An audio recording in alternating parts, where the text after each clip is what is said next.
بسم اللہ الرحمن الرحیم۔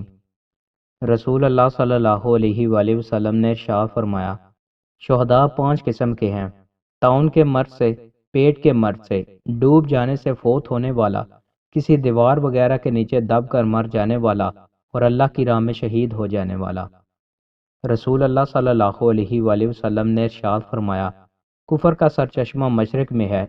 فخر و غرور گھوڑے والوں، اونٹ والوں اور جاگیرداروں جو اونٹ کے بالوں سے بنے ہوئے خیموں میں رہتے ہیں ان میں ہوتا ہے، اور سکینت بکری والوں میں ہے۔ رسول اللہ صلی اللہ علیہ وآلہ وسلم نے ارشاد فرمایا، جو شخص کوئی نماز پڑھنا بھول جائے یا وہ اس وقت سو جائے تو اس کا کفارہ یہ ہے کہ جب یاد آئے اسے پڑھ لے۔ رسول اللہ صلی اللہ علیہ وآلہ وسلم نے ارشاد فرمایا، میری یہ امت مرحومہ جس پر رحم کیا گیا ہے، اس پر آخرت میں شدید عذاب نہیں، دنیا میں اس کا عذاب فتنوں، زلزلوں اور قتل کی صورت میں ہوگا۔ رسول اللہ صلی اللہ علیہ وآلہ وسلم نے ارشاد فرمایا، میری امت کے 70,000 افراد حساب کے بغیر جنت میں جائیں گے۔ یہ وہ لوگ ہیں جو نہ دم جاڑ کر آتے ہیں اور نہ بدشگونی لیتے تھے، اور وہ اپنے رب پر توکل کرتے تھے۔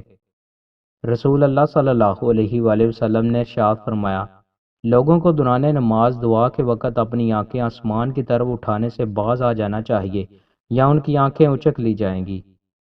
رسول اللہ صلی اللہ علیہ وآلہ وسلم نے ارشاد فرمایا، جو شخص دن کے شروع میں سورہ یاسین پڑھتا ہے تو اس کی تمام ضروریات پوری کر دی جاتی ہیں۔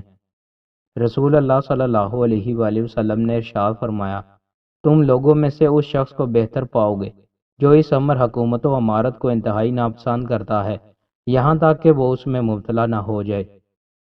رسول اللہ صلی اللہ علیہ وآلہ وسلم نے ارشاد فرمایا، علامات قیامت میں سے ایک نشانی یہ ہے کہ لوگ مساجد کے بارے میں باہم فخر کریں گے۔ رسول اللہ صلی اللہ علیہ وآلہ وسلم نے ارشاد فرمایا، والدین کے ساتھ اچھا سلوک کرنا اور نماز کا اپنے وقت پر ادا کرنا انسان کو جنت کے قریب کر دیتا ہے۔ دوستوں، مزید اچھی ویڈیوز کے لیے ہمارے چینل کو سبسکرائب لازمی کریں۔ بہت شکریہ۔